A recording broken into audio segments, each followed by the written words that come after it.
என்னை நீதிமானாக்குவதற்காக அவர் பாவமானார். பாவம் அறியாத அவர் எனக்காக பாவமானார். பாவம் தெரியாது, சாபம் தெரியாது, வியாதி தெரியாது, அவர் பாவமானார். அதன் விளைவாக ஆசீர்வாதம் தெரியாது, சுகம் தெரியாது, நன்மை தெரியாது. அதனாலே நாம் நன்மை அடைகிறோம், ஜீவன் அடைகிறோம், சுகத்தை அடைகிறோம். எல்லா விதமான சாபத்திலிருந்து நம்மை நீங்களாக்கி மீட்டுக்கொண்டார். இனி சாபம் கிடையாது. இனி நம்முடைய வாழ்க்கையில இருக்கிறது அனைத்தும் ஆசீர்வாதம் தான். ஆசீர்வாதம் மட்டும்தான் உங்களுக்குரியது, எனக்குரியது. கர்த்தருடைய வார்த்தை பேசும்போது கவனமா கேட்கணும். நாம் எந்த அளவுக்கு நம்முடைய செவியை கவனமாக கர்த்தருடைய வார்த்தைக்கு திறந்து கொடுக்கிறோமோ அந்த அளவுக்கு தான் ஆசீர்வாதத்துல வாழ போறோனா இல்லையான்னு தீர்மானிக்கிறோம். சாபத்திலிருந்து வெளியே கொண்டு வருது மட்டுமல்ல, ஆசீர்வாதத்துல வைக்கிறது மட்டுமல்ல, நம்மை ஒவ்வொரு இடத்துக்கு அனுப்புறார். உலகம் முழுவதும் புறப்பட்டு போங்கிறார். புறப்பட்டு போய் மதம் மறப்புங்க சொல்ல, மக்களை சீசனாக்குங்க, குடும்பத்துக்குள்ள கொண்டு வாங்க, அவனை ஆசீர்வாதத்துக்குள்ள நடத்துங்கிற.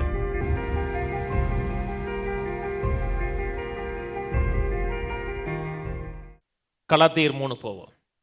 கலாத்தியர் 3:13. மரத்திலே தூக்கப்பட்ட எவனும் சபிக்கப்பட்டவன் எழுதியிருக்கிறபடி கிறிஸ்து நமக்காக சாபமாகி நியாயப்பிரமாணத்தின் சாபத்திற்கு நம்மை நீங்களாக்கி மீட்டு கொண்டார். ஆபிரகாமுக்குண்டான ஆசீர்வாதம் கிறிஸ்து இயேசுவினால் புறஜாதிகளுக்கு வரும்படியாகவும் ஆவியை குறித்து சொல்லப்பட்ட வாக்கு தத்தத்தை நாம் விசுவாசத்தினாலே பெறும்படியாகவும் இப்படி ஆயிற்று. கையிலுவது சொல்லுவோம். மரத்தில் தூக்கப்பட்ட எவனும் சபிக்கப்பட்டவன் என்று எழுதியிருக்கிறபடி கிறிஸ்து நமக்காக சாபமாகி நியாயப்பிரமாணத்தின் சாபத்திலிருந்து நம்மை மீட்டு கொண்டார். ஆமென். கிறிஸ்து நமக்காக சாபமாகி நியாயப்பிரமாணத்தின் சாபத்திலிருந்து நம்மை மீட்டு கொண்டார். ஆமென். 100 முறை சொல்லுவோம். கிறிஸ்து எனக்காக சாபமாகி நியாயப்பிரமாணத்தின் சாபத்திலிருந்து என்னை மீட்டு கொண்டார். ஆமென். ஆமென். கிறிஸ்து நமக்காக சாபமாகி நியாயப்பிரமாணத்தின் எல்லா சாபத்திலிருந்து நம்மை மீட்டு கொண்டார். மீட்டுக்கொள்ள போகிறார். மீட்டுக்கொள்ளுகிற வேலையில் இருக்கிறான்னு சொல்லல, மீட்டுக்கொண்டார் இருக்கு. எப்படி மீட்டுக்கொண்டார்? மீட்டுக்கொண்டார் என்றாவே மீட்க வேண்டும் என்றால் ஒரு கிரயம் கொடுத்து தான் மீட்க வேண்டும். 1 பேதுரு போவோம். சில வசனங்கள் உங்கள் மனதில் திரும்பி பதிய வைக்க விரும்புகிறேன். 1 பேதுரு 1:18 உங்கள் முன்னோர்களால் பாரம்பரியமாய் நீங்கள் அனுசரித்து வந்த வீணான நடக்கை நின்று அழிவுள்ள வஸ்துக்களாகிய வெள்ளியினாலும் பொன்னினாலும் மீட்கப்படாமல் குற்றமில்லாத மாசற்ற ஆட்டுக்குட்டியாகிய கிறிஸ்துவின் விலையேறப்பட்ட இரத்தத்தினாலே மீட்கப்பட்டீர்கள் என்று அறிந்திருக்கிறீர்களே. அதே மாதிரி 1 கொரிந்தியர் போவோம். 1 கொரிந்தியர் 6:19 உங்கள் சரீரமானது நீங்கள் தேவனாலே பெற்றும் உங்களில் தங்கியும் இருக்கிற பரிசுத்த ஆவியினுடைய ஆலயமாய் இருக்கிறது என்றும் நீங்கள் உங்களுடையவர்கள் அல்லவென்றும் அறியீர்களா? கிரயத்துக்கு கொல்லப்பட்டிருக்கிறீர்களே. ஆகையால் தேவனுக்கு உடையவர்களாகிய உங்கள் சரீரத்தினாலும் உங்கள் ஆவியினாலும் தேவனை மகிமைப்படுத்துங்கள். தேவனுக்கு உடையவர்களாகிய, தேவனுக்கு சொந்தமானவர்களாகியங்கிறாரு. எப்படி நாம் தேவனுக்கு சொந்தமானோம், தேவனுக்கு உடையவர்களாக மாறணும் என்றால், தேவன் ஒரு விலை கொடுத்து, ஒரு விலைக்கிரயம் கொடுத்து நம்மை மீட்டெடுத்திருக்கிறார். நம்முடைய ஆவி, நம்முடைய ஆத்மா, நம்முடைய சரீரம் அனைத்தும் தேவனுக்கு சொந்தம். நமக்கு சொந்தமான கிடையாது. ஏன் சரீரம் அப்படி நீங்கள் சொல்ல முடியாது, அது அவருடைய சரீரம். ஏன் மனது, அது உங்கள் மனது இல்லை, அவருடைய மனது. முற்றிலுமாக முழு மனதையும் முழு ஆவியும் சரீரத்தையும் கர்த்தர் விலை கொடுத்து வாங்கியிருக்கிறார். இன்றைக்கு வாங்கியிருக்கிறார் என்று நமக்கு தெரியும். ஆனால் அதை அறிந்திருக்கிறோமா, அறியீர்களா அப்படின்னு சொல்லும் பொழுது அது ஒன்றரை அந்த சிந்தை உங்களுக்குள்ள கலந்து விட்டதா, அது முக்கியம்.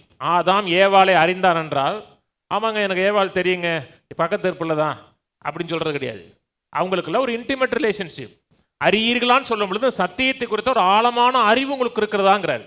நீங்கள் அநேக மக்கள் தங்கள் வாழ்க்கை தேவனுக்கு சொந்தமானது, தங்கள் சரீரம் தேவனுக்கு சொந்தமானது என்று அந்த அளவுக்கு அறிந்து கொள்வது கிடையாது. நாம் தேவனுடைய சொத்து.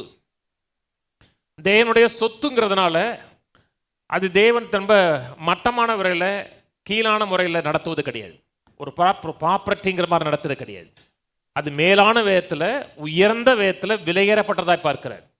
நம்மை விலையேறப்பட்டதாய் பார்த்ததுனால தான் கர்த்தர் நமக்கு விலையேறப்பட்ட ரத்தத்தை கொடுத்தார். ஒரு பொருளை பார்க்கும் பொழுது அது எந்த ஒர்த்தும் இல்லை, மதிப்பும் இல்லை என்றால் அதற்கு அவ்வளவு பெரிய கிரயம் கொடுக்க வேண்டிய அவசியம் கிடையாது. தேவன் நம்மை அவ்வளவு விலையேறப்பட்டவர்களாக, மேன்மையானவர்களாக பார்த்ததுனால தான் ஒரு விலையேறப்பட்ட பொன்னினால் அல்ல, வெள்ளியினால் அல்ல, இயேசு கிறிஸ்துவின் விலையேறப்பட்ட ரத்தத்தினாலே மீட்கப்பட்டிருக்கிறீர்களே அப்படிங்கிறார். இந்த மீட்கப்படுவது அப்படின்னா டு பை பேக் அல்லது ரேன்சம் பண்ணுவது, ஒரு கிரயம் கொடுத்து மீட்பது. யாரே ஒருத்தரை கடத்திட்டாங்கன்னா அந்த கடத்தினாலை, கட்டப்பட்டிருக்கிற ஆளை, அடிமையாக இருக்கிற ஆளை நிறைய பணம் கொடுத்து திரும்பி மீட்டுக்கொள்வது தான் இந்த ரேன்சம் பண்ணுவது அல்லது விலை கொடுத்து திரும்பி வாங்குவது. நாம் தேவனால் சிருஷ்டிக்கப்பட்டோம். தேவன் தான் நம்மை சிருஷ்டித்தார். ஆதாம் ஏவாளை சிருஷ்டித்தார். ஆதாமியலுடைய பிள்ளைகளாக தான் மனுக்குலம் இருக்கிறது. அப்படி தேவனால் சிருஷ்டிக்கப்பட்ட மக்கள் எப்படி அடிமைகளாக மாறினார்கள் அப்படின்னு கேட்டோம்னா, கர்த்தர் சொல்றார், ஏசாயா 50 சொல்றார், நான் உன்னை விற்கலைங்கிறார். எனக்கு ஏதோ ஒரு தேவையா இருக்கிறதுனாலையோ, எனக்கு ஏதோ பணம் அவசியமா இருக்கிறதுனாலையோ நான் விற்கலை, நீயே உன்னை வித்து போட்டங்கிறார். ஒரு வசனம் வாசிப்போம். ஏசாயா 52 1ஆம் வசனத்தில் வாசிக்கிறேன். எழும்பு எழும்பு சீயோனே, உன் வல்லமையை தரித்துக்கொள். பரிசுத்த நகரமாகிய எருசலேமே, உன் அலங்கார வஸ்திரங்களை உடித்துக்கொள். விருத்த சேதனம் இல்லாதவனும் அசுத்தனும் இனி உன்னிடத்தில் வருவதும் இல்லை. தூசியை உதறிவிட்டு எழுந்திரு எருசலேமே, வீற்றிரு. சிறுமைப்பட்டு போன சீயின் குமாரத்தியே, உன் கழுத்தில் உள்ள கட்டுகளை அவிழ்த்து விடு. விலையின்றி விற்கப்பட்டீர்கள். விலையின்றி விற்கப்பட்டீர்கள். ஆங்கில பேப்பில் யூ சோல்ட் யுவர் செல்ஃப்ங்கிறாரு. உன்னையே நீ வித்துக்கிட்ட, உனக்கு யாரும் விலை கொடுக்கல, விலை கொடுத்து உன்னை விற்கல. விலையின்றி விற்கப்பட்டீர்கள், பணமின்றி மீட்கப்படுவீர்கள் என்று கர்த்தர் சொல்கிறார். பணமின்றி மீட்கப்படுவீங்கன்னா பணம் கொடுக்கல. இதை மையமாக வச்சு தான் பேதுரு எழுதுகிறார். வெள்ளியினாலும் பொன்னினால, பணத்தை கொண்டு கர்த்தர் மீட்கல, தன் சொந்த ரத்தத்தை கொண்டு மீட்டார். மனிதன் தன்னைத்தானே விற்று போட்டான். இன்னைக்கு எத்தனை மக்கள் தங்களை தாங்களே பாவத்துக்கும் தீய காரியங்களுக்கும் பொல்லாத காரியங்களுக்கும் தங்களை விற்று போட்ட மக்கள் இருக்காங்க. வேதத்தில் ஆகாபுங்கிற ஒரு ராஜா இருந்தார், தெரியும், எசபேலுடைய வீட்டுக்காரர். அவரை குறித்து வேதம் சொல்லுது, தன் மனைவியாகிய எசபேலின் வார்த்தை கேட்டு அவன் பொல்லாப்பு செய்ய தன்னை விற்று போட்டான் இருக்கு. எந்த விதத்தில் பொல்லாப்பு செய்யணும், எந்த விதத்தில் தீமை செய்யணுங்கிறதுக்கு தன்னைத்தானே அவன் பொல்லாப்பு செய்ய விற்று போட்டான் இருக்கு. ஆதாம் ஏவாள் பாவத்துக்கு தங்களை விற்று போட்டார்கள். வேதம் சொல்லுகிறது, எல்லோரும் பாவம் செய்து தேவ மகிமை அற்றுள்ளான் இருக்கு. இயேசு கிறிஸ்துவை தவிர மனுக்குலம் முழுவதும் தேவனுடைய அந்த மகிமையை, தேவன் கொடுத்த கனத்தையும் அந்த மதிப்பையும் இழந்த விதத்தில் இருக்கிறது. அநேக நேரத்தில் மக்கள் சொல்றாங்க, ஏன் எனக்கு இதெல்லாம் நடக்குது, ஏன் எனக்கு தீமை நடக்குது, ஏன் எனக்கு இந்த பொல்லாத காரியங்கள் நடக்குது, நான் என்ன செஞ்சேன், எனக்கு ஏன் இது நடக்குதுங்கிறாங்க. உங்களுடைய தகுதியின் அடிப்படையில் தான் உங்களுக்கு நல்லது நடக்குது, கெட்டது நடக்குது அப்படின்னு நினச்சிங்கன்னா, நம்முடைய தகுதி என்னன்னு கேட்டால் தனிப்பட்ட மனிதன் சொல்ல, எல்லா மனிதனும் தகுதி என்னன்னா, எல்லா மனிதனும் வாலிப பதிலே மறிக்கணும், எல்லா மனிதனுக்கும் எல்லா வியாதியும் வரணும், எல்லாருமே நரகத்துக்கு போகணும். அதான் மனுஷனுடைய தகுதி. இன்றைக்கு தகுதியின் அடிப்படையில் ஏன் நடக்குதுன்னு கேட்டீங்கன்னா, நீங்கள் கேட்கவே கூடாது, அந்த கேள்வியே கேட்கக்கூடாது. என்ன, எல்லோரும் பாவம் செய்து தேவ மகிமையானம், எல்லோருமே தங்களை பாவத்துக்கு விற்று போட்ட நிலையில் இருக்கிறார்கள். நாம் கேட்க வேண்டிய ஒரு காரியம் என்னவென்றால், கர்த்தர்ட்ட கேட்கணும்னா தேவனுடைய இரக்கம், தேவனுடைய தயவு, தேவனுடைய மனதுருக்கம். அறிந்து கொள்ள வேண்டியது என்னவென்றால், நமக்கு சமாதானத்தை கொண்டு வரும் தண்டனை தீர்ப்பு அவர் மேல் விழுந்தது.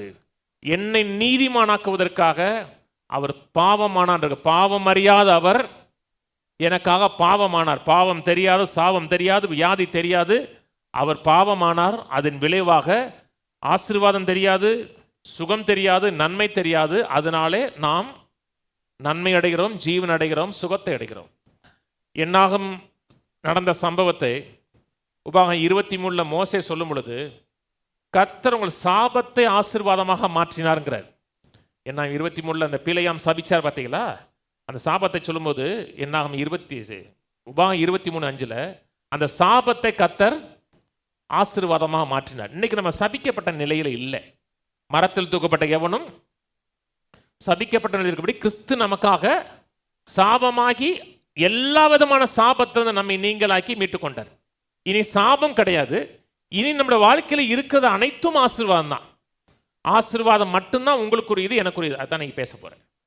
ஆசீர்வாதத்தில் வாழ வேண்டும். ஆசீர்வாதத்தின் நன்மைகளை இந்த உலகத்துக்கு பகிர்ந்து அளிக்கக்கூடிய மக்களாக இருக்க வேண்டும். அதான் நமக்கு தேவனுடைய நோக்கம்.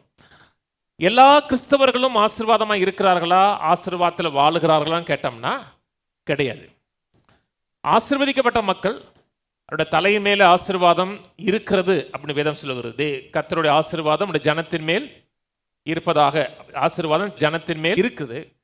ஆனால் அநேக தேவனுடைய ஜனங்கள் இன்னும் சாபத்திலையும் குறைவிலையும் வாழக்கூடிய மக்களாக இருக்கிறார்கள். சபிக்கப்பட்ட மக்கள் அல்ல, ஆனால் வாழ்கிற வாழ்க்கை எப்படி இருக்குது என்றால் ஒரு சபிக்கப்பட்ட வாழ்க்கை போல தான் இருக்குது.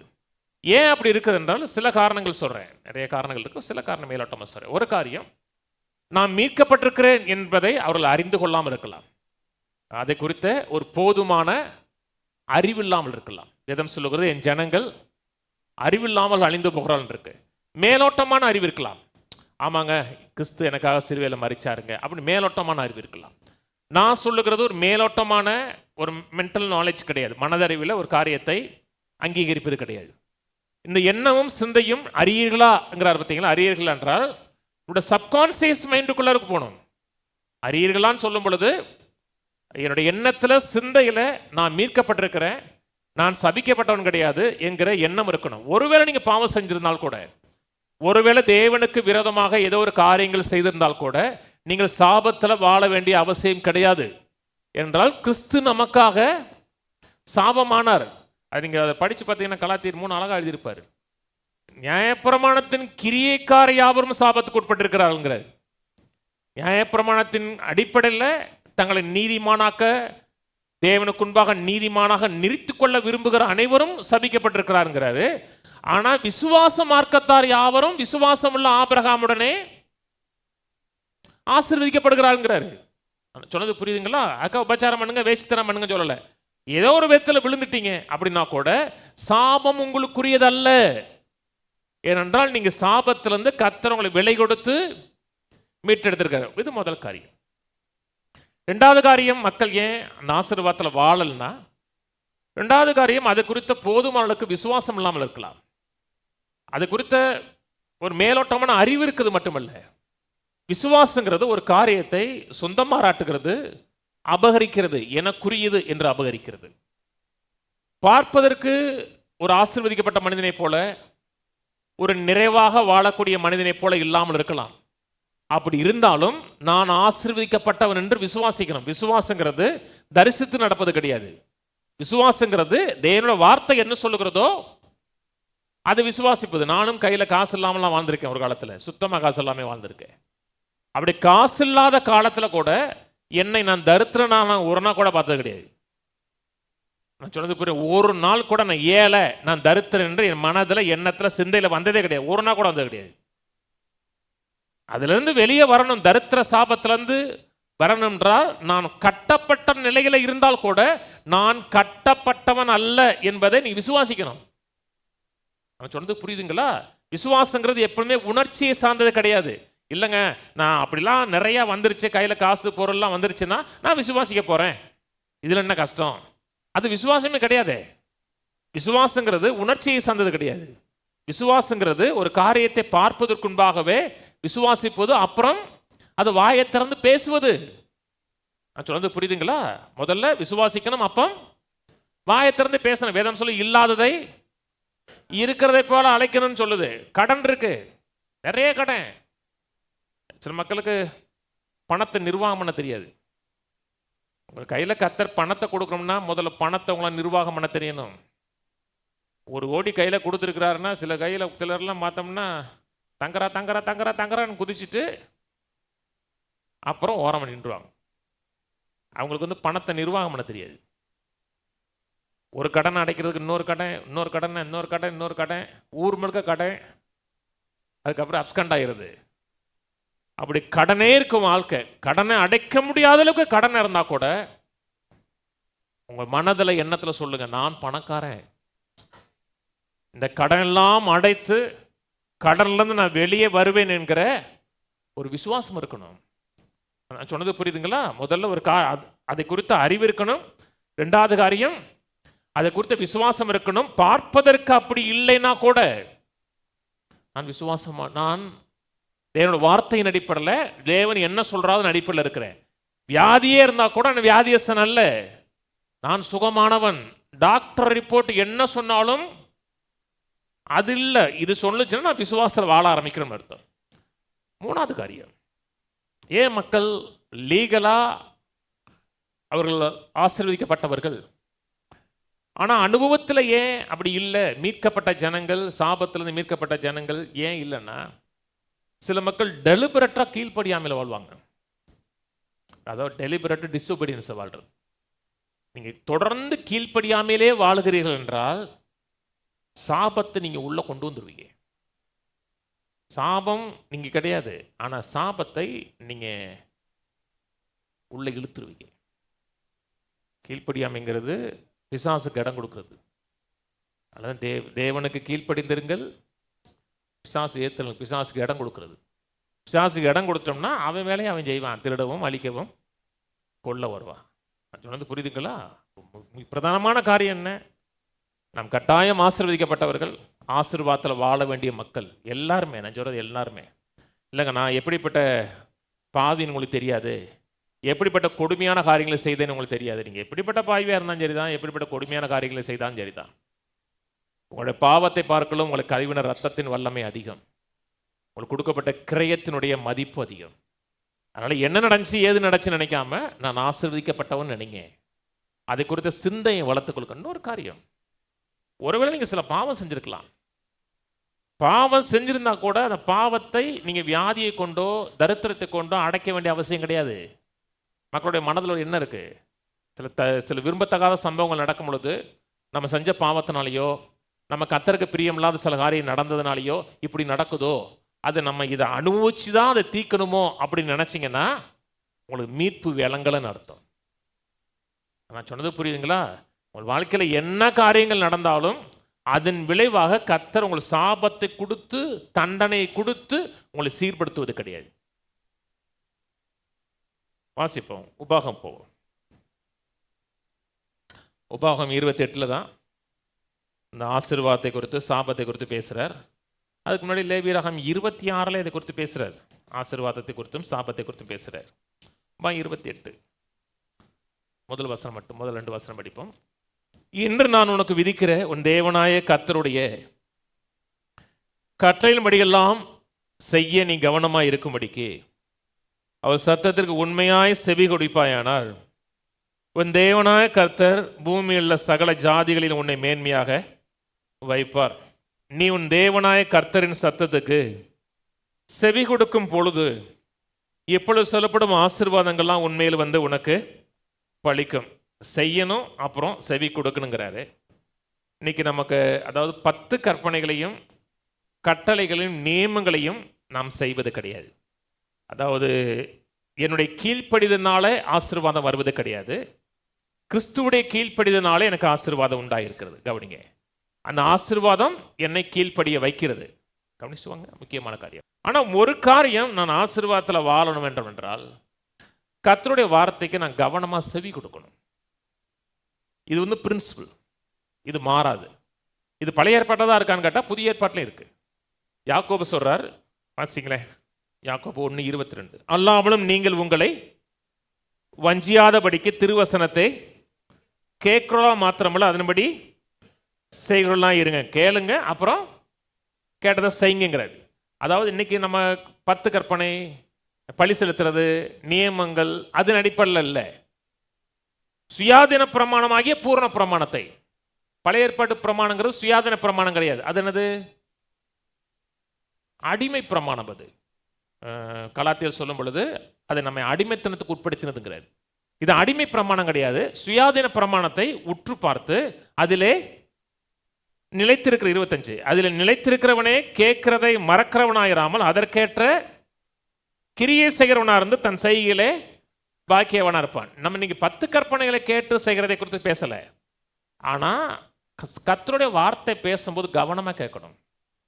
நாம் எந்த அளவுக்கு நம்முடைய செவியை கவனமாக கர்த்தருடைய வார்த்தைக்கு திறந்து கொடுக்கிறோமோ அந்த அளவுக்கு தான் ஆசீர்வாதத்தில் வாழ போறோனா இல்லையான்னு தீர்மானிக்கிறது. சும்மா மேலோட்டமா கேட்கறது இல்லை. எந்த அளவுக்கு ஆர்வமாக வாஞ்சையாக முழு மனதோடு கேட்கிறனோ அதான் என்னோட ஆசீர்வாதத்தில் வாழ போறோனா என்னோட ஆசீர்வாதத்தில் வாழாமல் இருக்க போறோனாங்கிற தீர்மானிக்கிறதா இருக்கிறது. கேட்கணும், அப்புறம் கேட்கிற காரியத்தை செய்யணும். 1 யோவான் 3 சொல்றாரு 22ஆம் வசனத்தில், அவருடைய கற்பனைகளை நாம் கை கொண்டு அவருக்கு முன்பாக பிரியமானவைகளை செய்கிறபடினாலே நாம் வேண்டிக் கொள்ளுகிறது எதுவோ அதை அவராலே பெற்றுக்கொள்ளுகிறோம். கற்பனைன்னு சொல்லும்போது இங்கே 10 கற்பனையை சொல்லலை. நான் சொன்னது புரியுதுங்களா? இங்கே 10 கற்பனையை பற்றி பேசலை. கற்பனை என்னன்னு கீழே சொல்லுகிறார். நம்முடைய குமாரனாகிய இயேசு கிறிஸ்துவின் நாமத்தின் மேல் விசுவாசமாய் இருந்து அவர் நமக்கு கட்டளையிட்டபடி ஒருவரில் ஒருவர் அன்பாய் இருக்க வேண்டும் என்பதே அவருடைய இது வேற கற்பனை. 10 கற்பனை இல்லை. இயேசு கிறிஸ்துவின் மேல விசுவாசமா இருக்கணும், அப்புறம் ஒருவர் மேல அன்பா இருக்கணும். அதாவது walk in love, walk in faith. அன்புல நடக்கிறது, விசுவாசத்தில் நடக்கிறது. விசுவாசத்தில் நடக்கிறேன், அன்புல நடக்கிறேன்னா நான் கட்டாயம் ஆசீர்வாதத்தில் வாழுவேன். சொன்னது புரியுதுங்களாங்க? தரிசித்து நடக்கிறேன், என் மாம்சமும் மனதும் சொல்றத வைராக்கியத்தில் விரோதத்தில் கசப்புல நடக்கிறேன்னா ஆசீர்வாதத்தில் வாழ முடியாது. நீங்க ஆசீர்வதிக்கப்பட்டவர்கள் தான், ஆனால் ஆசீர்வாதத்தில் வாழ முடியாத மக்களாக மாறுவோம். அப்புறம் ஆசீர்வாதத்தில் எப்படி வாழ்வது? ஆசீர்வாதத்தில் எப்படி வாழ்வது? ஆசீர்வாதத்தை எவ்வாறு இந்த உலகத்துக்கு கடத்தக்கூடிய மக்களாக இருப்பது? வேறு விதமாக ஒரு தேவனுடைய ஒரு உக்கிரானக்காரனாக தேவனுடைய ஆசீர்வாதத்தை கையாளக்கூடிய மனிதனாக எப்படி வாழ்வது? என்ன வேதம் சொல்லுகிறது? சாபமானார், சாபத்திலிருந்து மீட்டு கொண்டார், ஆபிரகாமுக்கு உண்டான ஆசீர்வாதத்தை நமக்கு அருளி இருக்கிறார் இருக்கு. அது ஏன் 1 வருவோம். அது ஏன் 1 தெரிஞ்ச வசனம் கவனிச்சிட்டே வாங்க.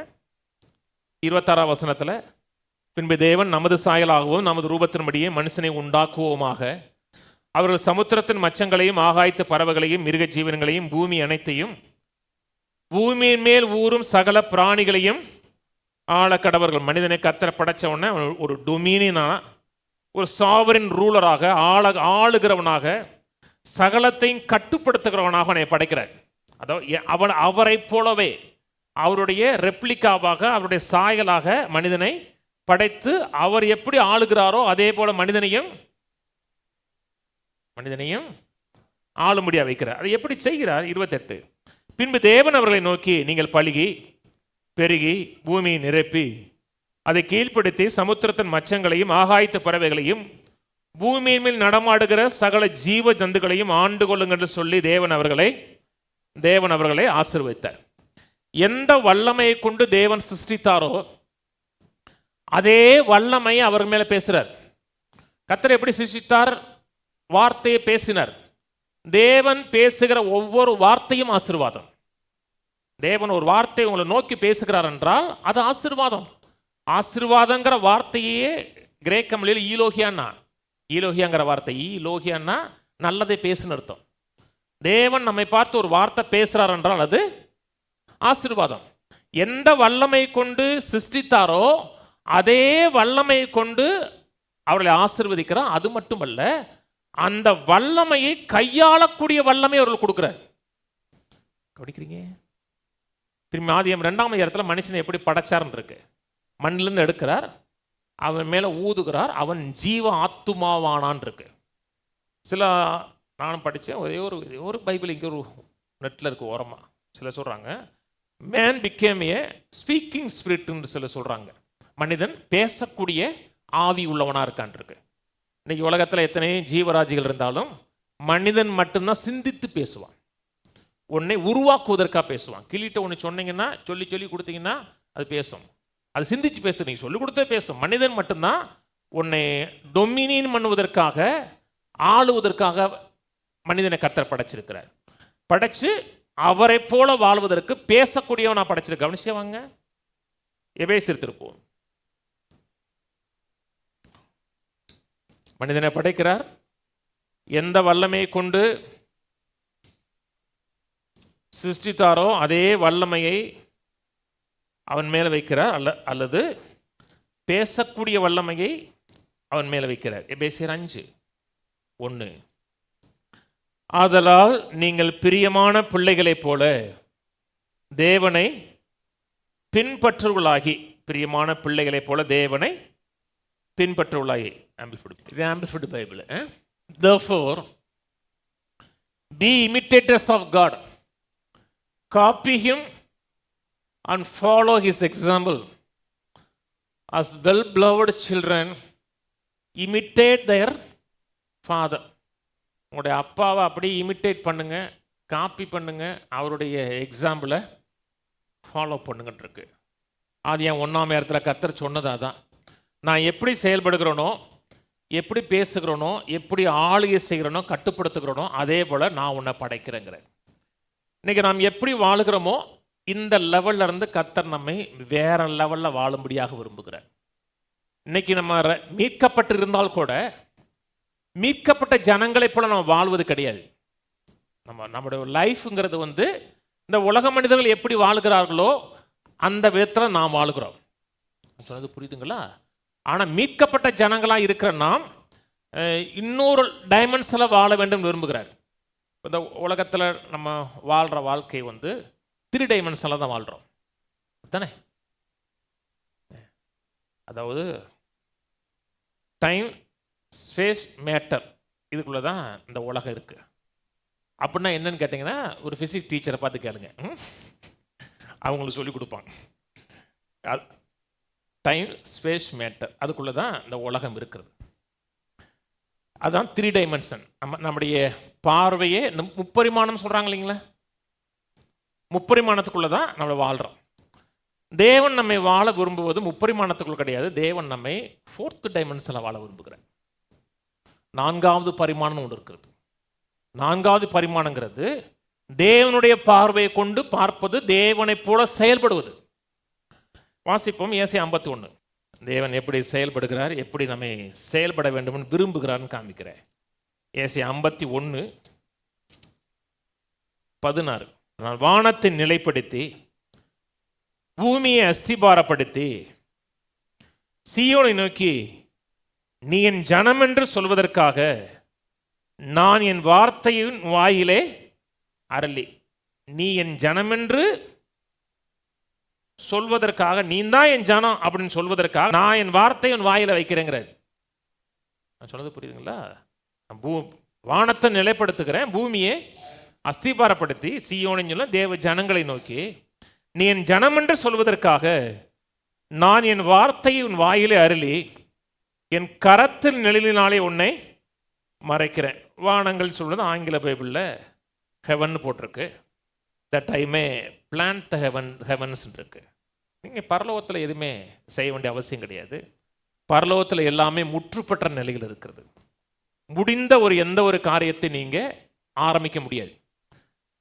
அவர் பரலோகத்தை நிலைப்படுத்தியிருக்கிறார், பூமியை அஸ்திபாரப்படுத்த விரும்புகிறார்.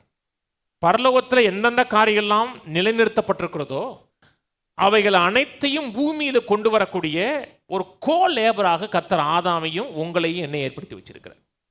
அது பரலோகத்தினுடைய ரெப்ரசன்டேட்டிவாக பரலோகத்தில் என்ன நடந்து முடிஞ்சிருக்கிறதோ அதை இந்த பூமியில் பேசக்கூடிய ஆட்களாக, அதை எஸ்டாப்ளிஷ் பண்ணக்கூடிய ஆட்களாக தான் கர்த்தர் மனுஷனை படைச்சிருக்கிறார். கோ லேபராக தேவனுடைய நோக்கத்தை பூமியில் நிலைநிறுத்தக்கூடிய மனிதனாக இருக்கணும்.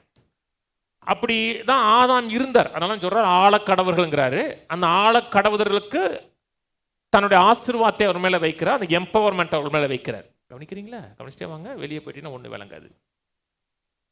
அதுக்கப்புறம் என்ன நடந்துன்னு தெரியும். மனிதன் பாவம் செஞ்சான், பாவத்தின் மூலமாக எல்லாமே சொதப்பிருச்சு. பாவம் செஞ்ச உடனே எல்லாமே அவனுக்கு எதிராக மாறுது. நீங்கள் அன்னைக்கு நிலையில் பார்த்துருக்கணும். பாவம் செய்யறதுக்குன்பா ஒரு சிங்கம் அவனை பார்த்து பயந்துருக்கும். அவன் பாவம் செஞ்ச உடனே சிங்கம் அவனை அப்படியே பார்த்து வேற மாதிரி முறைக்கும். அடுத்த சீன் அப்படியே மாறும். மிருகங்கள்லாம் இவனுக்கு கீழ்ப்படிஞ்ச மிருகம் கொஞ்ச நேரத்தில் இவனை எதுக்க ஆரம்பிக்குது, பூமி வெறுக்க ஆரம்பிக்குது, பூமி முள்ளும் குறுக்கும் கொடுக்க ஆரம்பிக்குது. எல்லாமே ஆப்போசிட்டில் இருக்கிறது. எல்லாமே ஆப்போசிட் ஆனது மட்டும் கிடையாது, அவன் மனதே பேதலிச்சு போயிடுச்சு. அதுக்கான சொல்லியிருக்க இல்லையா, விழுந்த உடனே தன் பாவத்தை மறைக்கிறதுக்கு அத்தி இலையில் சூட் போடுறான், ட்ரெஸ் போடுறான். அத்தி இலையில் ட்ரெஸ்ஸு போட்டு மானத்தை காப்பாற்றல் நினச்சிங்கன்னா நீங்கள் ரொம்ப அறிவாளியாக இருக்கீங்கன்னு அர்த்தம் இல்லையா, ரொம்ப ப்ரில்லியன்ட் ஆகிட்டீங்கன்னு அர்த்தம். நானே ஒரு அத்தி இலை சூட்டு போட்டு வரேன், அத்தி இலை பேண்ட்டு போட்டு வரேன், என்ன பண்ணால் பாஸ்ட்டு போன வாரம் நல்லா தானே போனார், நல்லா தான் போனாரியா, ஒரே வாரத்தில் பைத்தியம் முடிச்சு வந்து நிற்கிறாரியாமோ. அப்போ என்னாச்சு, சம்திங் லாஸ்ட். அது மனதில் லாஸ்ட் ஆனது மட்டும் கிடையாது, வாழ்கிற வாழ்க்கையே ஒரு கீழான லெவலுக்கு போயிடுச்சு. அதாவது இந்த உலக மனிதன் எப்படி வாழ்கிறானோ அதே லெவலில் எதை பார்க்கிறானோ, பார்க்கிற காரியத்தினால் வசப்படுத்தப்பட்டு அதனாலே வாழ்கிறது. இந்த கண்கள் என்ன சொல்லுதோ, காதுகள் எதை கேட்குதோ, அந்த காரியத்தினால் அவன் ஆட்கொள்ளப்பட்டு அந்த காரியத்தினால் அவன் நடத்தப்படுகிறது. நான் சொன்னது புரியுதுங்களாங்க? என் பையன்கிட்ட கேட்டேன், என்னடா டைம் ஸ்பேஸ் மேட்டர்னா என்னடான்னு கேட்டேன். சொன்னால் பாதிக்கு மேலே எனக்கு விளங்கலை.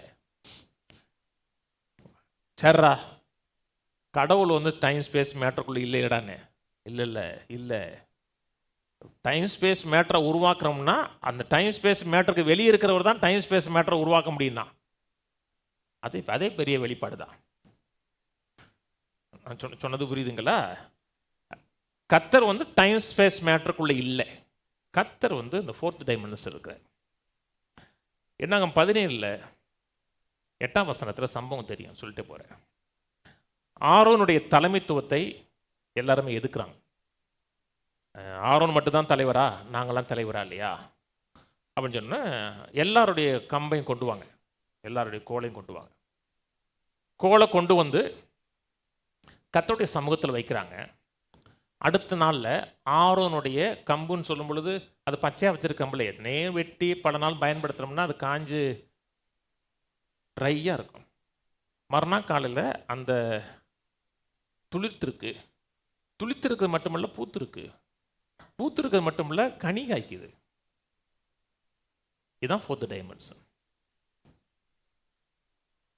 நீங்கள் உலகத்தில் ஏதோ ஒரு காரியம் நமக்கு நடக்கணும்னா வெயிட் பண்ணணும், தெரியுமா?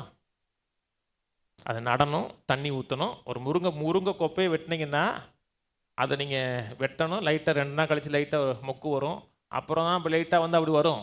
வெட்டி வச்சா கூடங்க, இது முத நாள் தான் அந்த கம்பை வச்சாங்க, மறுநாள் வந்து துளிர்க்குது, பூக்கிறது மட்டுமல்ல கனி இருக்குது. தான் 4th டைமென்ஷன். அற்புதம் நடக்கிற தேவன் செயல்படுகிற ஒரு டைமென்ஷன். இந்த உலகத்தில் ஏதாவது ஒரு காரியம் நமக்கு நடக்கணும்னா இயற்கை விதிப்படி நம்ம வெயிட் பண்ணணும். ஆனால் தேவன் ஒரு காரியத்தை நம்முடைய வாழ்க்கையில் செயல்படுத்த விரும்புகிறார், நம்முடைய வாழ்க்கையில் காரியங்கள் நடப்பிக்க விரும்புகிறார், ஆசீர்வாதத்தின் மண்டலத்துக்குள்ள நம்ம கொண்டு போக விரும்புகிறார். நீங்கள் வெயிட் பண்ண வேண்டிய அவசியம் கிடையாது. காரியங்கள் துரிதமாக நடக்கும், வேகமாக நடக்கும். சுகமாகணும் அப்படின்னா நம்ம வெயிட் பண்ணணும். ஆனால் அற்புதம் நடக்குது, அதிசயம் நடக்குது, தேவனுடைய அந்த ஆளுகை மண்டலத்துக்குள்ள நம்ம போயிட்டோம்னா அங்கே டைம் ஸ்பேஸ் மேட்டர் வேலை செய்யாது. நான் சொன்னது புரியுதுங்களாங்க? இது புரியுதா இல்லையா? அது வேலை செய்யாது. தேவனோட ஆளுகை அங்கே இருக்குது. அப்படித்தான் மனுஷன் செயல்பட வேண்டும் விரும்பினார். உலக மனிதன் பார்க்க முடியாததை நம்ம பார்க்கணும், உலக மனிதன் செய்ய முடியாததை நம்ம செய்யணும். அப்போதான் தேவனுடையவர்கள் வெளியே தெரியுங்க. நம்ம அநேக நேரத்தில் இந்த உலக சிஸ்டத்தில் அப்படி சிக்கிட்டோம். நான் சொன்னது புரியுதுங்களா? நம்ம உலகத்தில் இருந்தாலும் ஆனால் நம்ம வாழ்ந்த முறை எப்படின்னா உலக சிஸ்டத்தில் ஏதோ ஒரு விதத்தில் நம்ம சிக்கிட்டோம், உள்ளே போய் சிக்கிட்டோம். மைண்ட் அதுக்குள்ள லாக் ஆயிடுச்சு. அப்படியே போய் அதுலேருந்து வெளியே வரணும்னா முதல் காரியம் தேவனை போல ஆக்ட் பண்ணணும். தி இமிட்டேட்டர்ஸ் ஆஃப் காடுங்கிற, தேவனை ஃபாலோ பண்ணுங்க, பிரியமான பிள்ளைகளை போல உங்கள் அப்பாவை போல நடந்துங்கிறார். அப்பா எப்படிப்பட்டவர்? அப்பா ஆசீர்வதிப்பார். அப்பா வந்து அவர் ஆசீர்வதிக்கிற கர்த்தர். 2வது காரியம், சாத்தியமில்லாததை சாத்தியமாக்குகிறவர். அப்படிதான் நீங்களே இமிட்டேட் பண்ணுங்கிறார். சில காரியம் நமக்கு சாத்தியமாக இருக்கு அப்படின்னா நம்முடைய இயற்கை அறிவு, நம்ம இதுவரை படித்த அறிவு அதை பயன்படுத்தணும், அனுபவத்தை பயன்படுத்தணும். அது நமக்கு தெரிஞ்ச காரியம். ஒரு காரியம் டோட்டலாக தெரியலை, உங்களுடைய அறிவுக்கும் உங்களுடைய புத்திக்கும் அப்பாற்பட்டிருக்குன்னா அப்போ தான் ஃபெய்த் ஆப்ரேட் ஆகணும். ஃபெய்த் எது மேலே ஆப்ரேட் பண்ணால் தேவனுடைய விசுவாசத்தின் மேலே வைக்கணும். சொல்கிறது கவனிச்சு வரீங்க இல்லையா? மனிதன் பாவத்தில் விழுந்த மனிதனை கர்த்தர் மீட்க வேண்டும் சொன்னார், மீட்டார். மீட்டது மட்டுமல்ல, மீட்ட மனிதன் மேலே தன் ஆசீர்வாதத்தை வைத்து அந்த ஆசீர்வாதத்தை கவர்ன் பண்ணக்கூடிய மனிதனாக கர்த்தர் வைக்கிறார். ஆளக்கடனும் நீ அதை செயல்படுத்தணும். எங்கெங்கே இருக்கியோ அந்த இடத்துல நீ என்னோட ரெப்ரசன்டேட்டிவ் மாதிரி செயல்படணும். ஆதியாம் புத்தகத்தில் அந்த 5ஆம் அதிகாரத்தில் ஒரு வம்ச வரலாறு இருக்கு இல்லையா? அவன் இவனை பார்த்தான், லாமேக்கு அப்படி போயிட்டு இருக்கு இல்லையா? லாமேக்கு நோவாவை பெறுகிறார். அந்த நோவாவை பெருகும் பொழுது அவன் தன் காலத்தில் வாழ்ந்த மக்களுக்கு அவன் ஆறுதலை அளிப்பான்னு பேர் வச்சு அவனுக்கு நோவான்னு பேர் வைக்கிறார். அவனுக்கு இளைப்பாறுதலை ஏற்படுத்தி கொடுக்குற மனிதனாக இருப்பான். அவர் தன் காலத்தில் வாழ்ந்த மக்களுக்கு இளைப்பாறுதலை அவர் பிரசங்கம் பண்ணார். மனம் திரும்புங்க, வேலைக்குள்ளே வாங்கன்னு தன்னுடைய காலத்தில் இருக்க மக்களுக்கு அவர் சொன்னார். அதுக்கப்புறம் வெள்ளம் வந்தது. வெள்ளம் ஏன் வந்ததுன்னு தெரியும். ஆதியாகமம் 6:5 சொல்லுது, மனிதனுடைய நினைவுகள் அனைத்தும் பொல்லாதா இருக்குன்றிருக்காங்க. நினைக்கிற நினைப்பு ஃபுல்லாக கெட்டது தான். எந்த அளவு கெட்டதுன்னா ஆதியாகமம் 19 சொல்லுது மனுஷன் எப்படி இருக்கான்னு சொல்லுது. ஆதியாகமம் 19 அந்த சோதோம் கொமோரா பட்டது சொல்லுது இல்லையா? அது உள்ளதுக்கு அப்புறமே சொல்லுது. ஒரு ஊருக்கு 2 ஆம்பளைங்க புதுசாக வந்திருக்காங்க. அந்த ஆம்பளைங்களை அனுப்புங்கிறான் ஊருக்கு அத்தனை பேரும், பெரியவன் மோக்கொண்டு சிறியவன் வரை. தேவன்கிட்டருந்து வராத எண்ணங்களால் அவனுடைய எண்ணங்கள் நிறைஞ்சு நிற்குது, பிசாசுடைய எண்ணங்களாக நிறைஞ்சிருக்கிறது. அதனால் அதை அழிக்க வேண்டியிருக்கு. நோவாவுக்கு 3 பிள்ளைகள், அதாவது சேம், காம், யாப்பேத். இந்த சேம் மட்டும்தான் ஆசீர்வாதத்தை கரெக்டாக ஃபாலோ பண்ணி வருகிறார். அந்த சேமுடைய வம்சத்தில் வந்தது தான் ஆபிரகாம். கவனிச்சு வரீங்க இல்லையா? வாசிப்போம். கர்த்தர் எல்லாத்தையும் மாற்ற விரும்புகிறாருங்க. அவருடைய எண்ணங்களுக்கு ஏற்ற விதத்தில், ஒரு சிந்தைக்கு ஏற்ற விதத்தில் நம்ம மாற்ற விரும்புகிறாருங்க. மாற்ற முடியுமா? முடியும். வேதத்தில் ஒரு புரஜாதி மனிதனை ஒரு நிருபத்தை எழுதி வச்சிருக்கான் தெரியுமா? ஒரு அதிகாரம் முழுக்க ஒரு புரஜாதி மனுஷன் எழுதுனது. நேபுகாத் நேச்சர் எழுதின ஒரு அதிகாரம் அப்படி பைபிள் முழுக்க இருக்கு. அவர் அந்த அதிகாரம் முழுவதும் எழுது நேபுகாத் நேச்சர். நேபுகாத் நேச்சருக்கு ஒரு பெருமை வந்துருச்சு. அது பெருமையை கர்த்தர் தரிசனத்தில் காமிக்கிறாரு. அது தானியேல் வான் பண்ணுறாரு.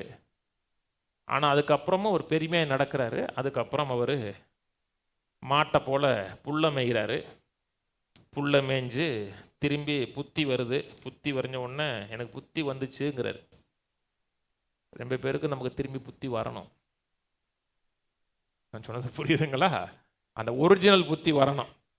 எப்படி நம்மை படைச்சாரோ அந்த புத்தி வரணும். ஆதியாகமம் 12. நான் சொன்னது உங்களுக்கு வரணும்னு சொல்லலைங்க, நமக்கு வரணும் தான் சொன்னேன். நான் என்னையும் சேர்த்தான் சொன்னேன். ஆதியாகமம் 12 2ஆம் வசனம் 3ஆம் வசனம். நான் உன்னை பெரிய ஜாதியாக்கி உன்னை ஆசீர்வதித்து உன் பேரை பெருமைப்படுத்துவேன். நீ ஆசீர்வாதமாய் இருப்பாய். உன்னை ஆசீர்வதிக்கிறவளை ஆசீர்வதிப்பேன், உன்னை சபிக்கிறவனை சபிப்பேன். பூமியில் வம்சங்கள்லாம் உனக்குள் உன்னை ஆசீர்வதிப்பேன், உன்னை ஆசீர்வாதமாக வைப்பேன். பூமியில் வம்சங்கள்லாம் உனக்குள் ஆசீர்வதிக்கப்படும். பூமியில் வம்சங்கள் சொல்லும் பொழுது ஆங்கில all the families of the nation இருக்கு. உலகத்தில் அத்தனை குடும்பங்களும் ஆசீர்வதிக்கப்படும். தமிழில் போட்டிருக்க பூமியில் வம்சங்கள்லாம் உலகத்தில் அத்தனை மனிதனும் உனக்குள்ள ஆசீர்வதிக்கப்படுவான். எதுக்கு அவனை ஆசீர்வதிக்கிறார்? ஆபிரகாமை கர்த்தர் எதுக்கு ஆசீர்வதிக்கிறாருங்க? எல்லா மனிதனுக்கும் ஆசீர்வாதத்தை கொண்டு போகக்கூடிய மனிதனா இருக்கணும். அவனும் அவன் குடும்பம் மட்டுமல்ல, உலகத்தில் அத்தனை மக்களுக்கும் ஆசீர்வாதத்தை அவன் கொண்டு சொல்லக்கூடிய கடத்தியா இருக்கணும். அத்தனை பேரும் ஆசீர்வாதத்தில் வாழணுங்க.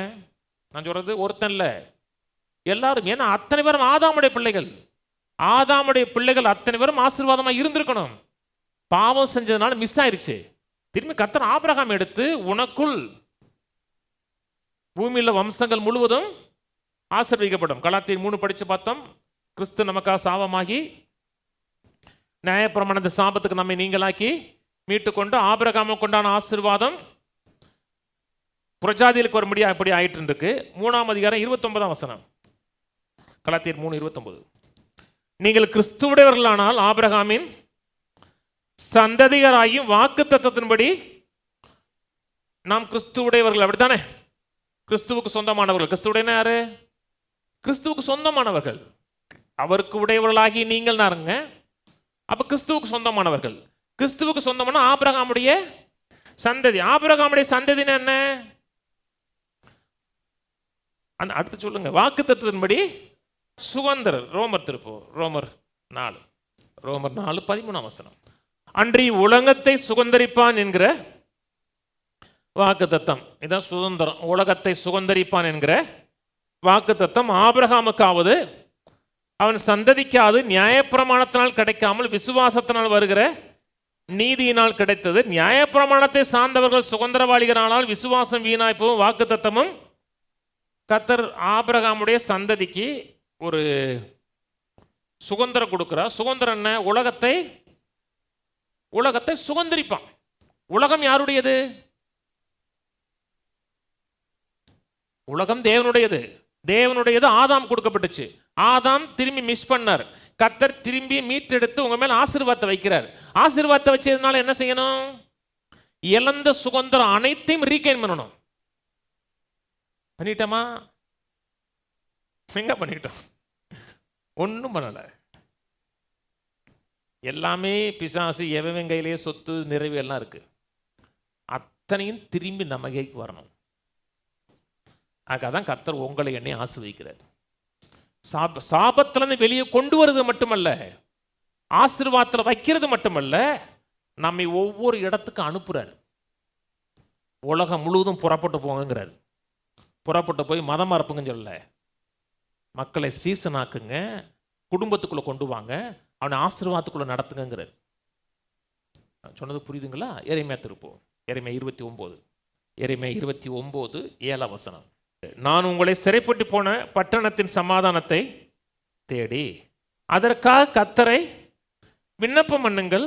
அதற்கு சமாதானமா இருக்கையில் உங்களுக்கும் சமாதானமா இருக்கு. எங்கேருந்து எந்தெந்த பட்டணத்துக்கெல்லாம் போறீங்களோ அந்த பட்டணத்திற்கு கர்த்தர் உங்களை அனுப்பின நோக்கம். இது இங்கே சிறைப்பட்டு போனாங்க. ஆனால் இன்னைக்கு நம்ம சிறைப்பட்டு போல எங்கெங்கே இருக்கிறோமோ அந்த பட்டணத்தில் நம்ம சமாதானத்தை சொல்லணும்.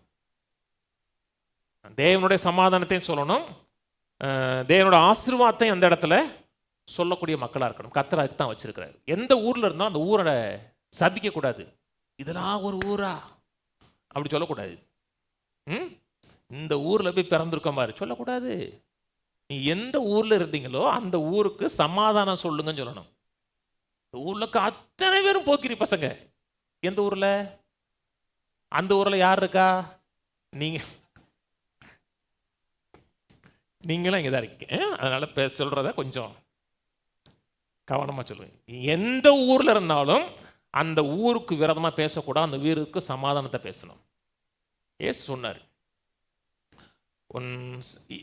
அதாவது ஆங்கில தமிழ அதாவது மத்திய 5:43 சொல்றாரு. உனக்கு அடுத்தவனை சிநேகி, சத்துருவை பகைன்னு கேள்விப்பட்டிருப்பீங்க. ஆண்டவர் சத்துருவை பகைன்னு எங்கேயுமே சொல்லலை. உனக்கு அடுத்தவனை சிநேகினார். அதுக்கு இன்டர்பிரேஷன் கொடுத்துட்டான். உன்னுடைய நெய்பரை சிநேகின்னா என்ன அர்த்தம்? அடுத்தவனை பகைன்னு அர்த்தம். அந்த வார்த்தையை கத்த சொல்லவே இல்லை. உன் நெய்பரை நேசினர். இவன் இன்டர்பிரேஷன் கொடுத்து உன் பிறனை நேசி மற்றவனை சபி. இப்படி கேள்விப்பட்டிருப்பீங்க. நான் சொல்றேன், சத்துருவை சிநேகிங்கள், உன்னை துன்பப்படுத்துறவனை ஆசீர்வதிங்கன்றார். யாரு மேலேயும் சாபத்தை சொல்லாதீங்க. உனக்கு எவன் என்ன சொன்னாலும் அவனை பிளஸ் பண்ணுங்க. ஏன்னா அவன் சபிக்கப்பட்ட நிலையில் இருக்கான். அந்த சபிக்கப்பட்ட நிலையில் இருக்கிற அவனை வெளியே கொண்டு வாங்க. அதுக்காக தான் கர்த்தர் உங்களை என்னை ஆசீர்வதிக்கிறார். நான் சொன்னது புரியுதுங்களா? ஏற்கனவே சபிக்கப்பட்ட மனிதன் மேல மேலும் சாபத்தை சொல்வதற்காக அல்ல, அவனை ஆசீர்வாத சபிக்கப்பட்ட நிலையிலிருந்து வெளியே கொண்டு வரணும். சொன்னது புரியுதுங்களாங்க? அதனால தான் ஏசாயா 51 சொன்னோம், நீ என் ஜனம் என்று அறிந்து கொள்வதற்காக என் வார்த்தையை உன் வாயில அருளி பரலோகத்தினுடைய காரியங்களை பூமி கொண்டு வர. நீ எப்படி கொண்டு வரணும்? பேசணும். மார்க் 11 சொல்ற இல்லையா, எவனாக இந்த மலையை பார்த்து பெயர்ந்து சமுத்திரத்தில் தண்டுவன் சொல்லி தான் சொன்னபடி நடக்குமே இருதயத்தில் சந்தேகப்படாமல் விசுவாசித்தால் அவன் சொன்னபடி ஆகுனர். அதனாலதான் வார்த்தை வைக்கிறாரு. இப்ப நம்முடைய மிகப்பெரிய வேலை என்ன? வாயை கத்தர் கொடுக்கணும். வாயை கத்தர் கொடுத்து அவர் என்ன பேசணும்னு நினைக்கிறாரோ, பரலோகத்தில் எந்த காரியம் நிலைப்படுத்தப்பட்டிருக்கிறதோ அந்த காரியத்தை பூமியில் நிலைப்படுத்தணும். சொன்னது புரியுதுங்களாங்க? பூமியில மட்டுமல்ல, நம்முடைய குடும்பத்தில், நம்முடைய பொருளாதாரத்தில், எல்லா பகுதியும் நிலைப்படுத்தணும். வாசிப்போம் ஏசாயா 8. யோபு புத்தகம் சொல்லுது, நீர் காரியத்தை நிர்ணயம் பண்ணினால் அது உன் வாழ்க்கையில் நிலைவேறப்படும். ஒரு காரியத்தை டிசைட் பண்ணணும், டிகிரி பண்ணோம்னா அப்படியே நடக்கின்றது. ஏசாயா 8:18. இதோ நானும் கர்த்தர் எனக்கு கொடுத்த பிள்ளைகளும் சீயோன் பர்வதத்தில் வாசமாயிருக்கிற சேனையின் கர்த்தராலே இஸ்ரவேலில் அடையாளங்களாகவும் அற்புதங்களாகவும் இருக்கிறோம். நானும் என் பிள்ளைகளும் இந்த தேசத்தில் அற்புதங்களாகவும் அப்படித்தான் இருக்கணும். கர்த்தர் நம்ம எதுக்கு வச்சிருக்கிறாருன்னா அந்த இடத்துல அற்புதங்களாக, அடையாளங்களாக இருக்கணும். உலக சிஸ்டத்தில் நம்ம மாட்டிடக்கூடாது. இயற்கையாக உலகத்தில் என்ன நடக்குதோ அந்த காரியத்தில் நம்ம சிக்கி தவிச்சிடக்கூடாது. இயற்கையாக எல்லா மக்களும் அதாவது என்ன சொல்கிறது, இந்த இயற்கை மண்டலத்துக்குள்ளே எதை பார்க்கிறோமோ எதை கேட்குறோமோ அந்த காரியத்தில் சிக்கிடக்கூடாது. என்ன பார்த்தாலும் என்ன கேட்டாலும் இதுக்கு மேலே எழும்ப முடியும் அப்படின்ற ஒரு இயற்கைக்கு அப்பாற்பட்ட வல்லமே கர்த்தர் கொடுத்துருக்கிறார். தேவன் இயற்கை காரியத்தினால் சிக்கப்படுகிற தேவன் கிடையாது இல்லையா? தேவன் எதை விரும்புகிறாரோ அதை பேசுகிறார். பேசுகிறாருன்னா கெஞ்சுறார் கிடையாது, டிகிரி பண்ணுறார், கட்டளை கொடுக்குறார். ஒரு ராஜா என்பவன் கெஞ்ச மாட்டான், ராஜா என்பவன் கட்டளை கொடுப்பான். வேதம் சொல்லுகிறது லூக்கா 2 அகஸ்து ராஜானால் ஒரு கட்டளை பிறந்ததுன்னு இருக்கு. கட்டளை என்ன? வாயை திறந்து சொல்றது கட்டளை. கர்த்தர் நம்மை ரட்சித்திருக்கிறார். ரட்சித்து ரட்சிப்பை சுதந்திரிக்கிறவர்களுக்கு பணிவிடை செய்யும் பணிவிடை ஆவிகளாக தேவ தூதர்களை வச்சிருக்கிறார். எப்ப பணிவிடை செய்வாங்க? உங்க வாயிலிருந்து வார்த்தை வருகிறவரை வெயிட் பண்ணுகிறார். கவனிங்க. ஆனால் பிசாசு நம்ம எப்படி நினைக்கிறான்? நம்ம அடிமைகளாக நினைக்கிறான். அடிமைகள் பேச முடியாது தெரியுமா? அடிமைகளுக்கு பேச்சு சுதந்திரம் கிடையாது. பேசாத, என்ன நடக்குதோ அதை பொறுத்துட்டு போ. என்ன நடக்கிறதோ பொறுத்துட்டு போறது கிடையாது. என்ன நடக்கணுமோ அதுகளை பேசணும். பேசுறோம்னா நம்ம ராஜாவை மாறணும்னு அர்த்தம். இயேசு அத்திமரத்தை பார்த்தாரா? பேசினாரா? என்ன நடந்துச்சு? அவர் பேசினபடி நடந்துச்சு. காற்றையும் கடலையும் பார்த்து பேசினாரா? பேசினார். என்ன நடந்தது? இதெல்லாம் வழக்கத்துக்கு உட்பட்டதா? வழக்கத்துக்கு உட்பட்டது கிடையாது. உலக வழக்கத்துக்கு உட்படாத வாழ்க்கை. ஆனால் கர்த்தர் உங்களை என்ன எப்படி படைச்சிருக்கிறார்னா அற்புதங்களாகவும் அடையாளங்களாகவும் இந்த இடத்துல இருக்கணும். சொன்னது புரியுதுங்களா? மார்ச் 1 வாக்குத்தத்தம் என்ன? புதுச்சா சொல்லலை. ஏற்கனவே 30-20 வருஷத்துக்கு முன்னாடி என்ன போதிச்சனோ, இது வரைக்கும் என்ன போதிச்சனோ அதை உங்களுக்கு ரிமைண்ட் பண்ண விரும்புகிறேன். இவ்வளவே சொல்லி கொடுத்த காரியத்தை திரும்பி உங்களுக்கு ரிமைண்ட் பண்ணுறேன். உலக சிஸ்டத்திலேயே சிக்கிடக்கூடாது. உலக சிஸ்டம் என்ன எப்படிப்பட்ட சிஸ்டம்னா பார்க்கிற காரியத்தினால் அப்படி ஆட்கொள்ளப்படுகிறது. ஒவ்வொரு சபையும் வேற மாதிரி இருக்கணுங்க. ஒவ்வொரு சபையும் அந்த அந்த 4th டைமென்ஷன் சொல்லி கொடுக்குற சபையாக இருக்கணும். 4th டைமென்ஷனில் அந்த 4வது பரிமாணத்தில் தேவனுடைய பார்வையில் பார்த்து தேவனுடைய பார்வையில் பேசக்கூடிய மக்களாக இருக்கணும். இந்த கடன் இருக்கு, உங்களுக்கு கடன் இருக்கா? சிலருக்கு இருக்கு. எனக்கு கூட தான் இருக்கு. எனக்கு கூட ஒரு 5.5 லட்ச ரூபா இருக்கு. அதிகம் இல்லை, 5.5 லட்சம் தான் இருக்கு. கடன் நிறைய இருக்கு. நம் கடனில் வாழ்வு தெய்வ சித்தம் இல்லை. வேதம் சொல்லு, நீயோ கடன் வாங்காது இருப்பாய், கடன் கொடுப்பாயின்னு இருக்கு. கடன் எவ்வளோ இருக்குன்னு சிந்திச்சு பார்த்து எழுதுங்க. எழுதிட்டு அதை பார்த்து பேசுங்க. இயேசு நாமத்தில் கடனே என் வாழ்க்கையிலேருந்து நீ வெளியே போ. இனி என் வாழ்க்கையில் கடனே இருக்கக்கூடாதுன்னு சொன்ன உடனே கடன் திரும்பி பேசும் உங்கள்கிட்ட. பேசுமா? அடுத்த செகண்ட் பேசும். அது எப்படி போகும்? எப்படி நீ கடன் அடைப்ப? ஊரை விட்டு ஓட போறியா?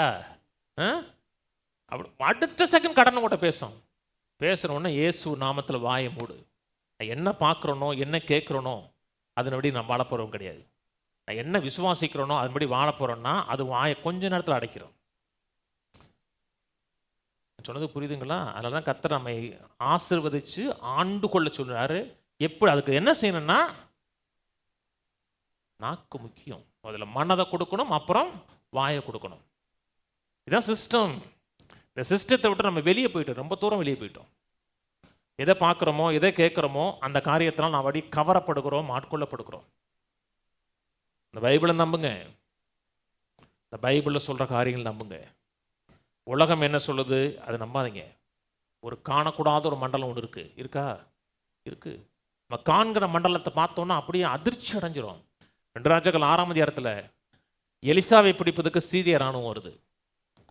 ஏன்னா இஸ்ரேல் ராஜாவை எங்கெங்கெல்லாம் பிடிக்கலான்னு பேசும்போதெல்லாம் எலிசா சொல்கிறாரு, அங்கே போகாத இங்கே போகாத பிடிச்சிருவாங்க. சொன்ன உடனே அங்கே சீரியா ராஜா கேட்குறாரு, நமக்குள்ளே யாரையா அந்த ஸ்லீப்பர் செல் இருக்கான் அப்படின்னு கேட்குறாரு.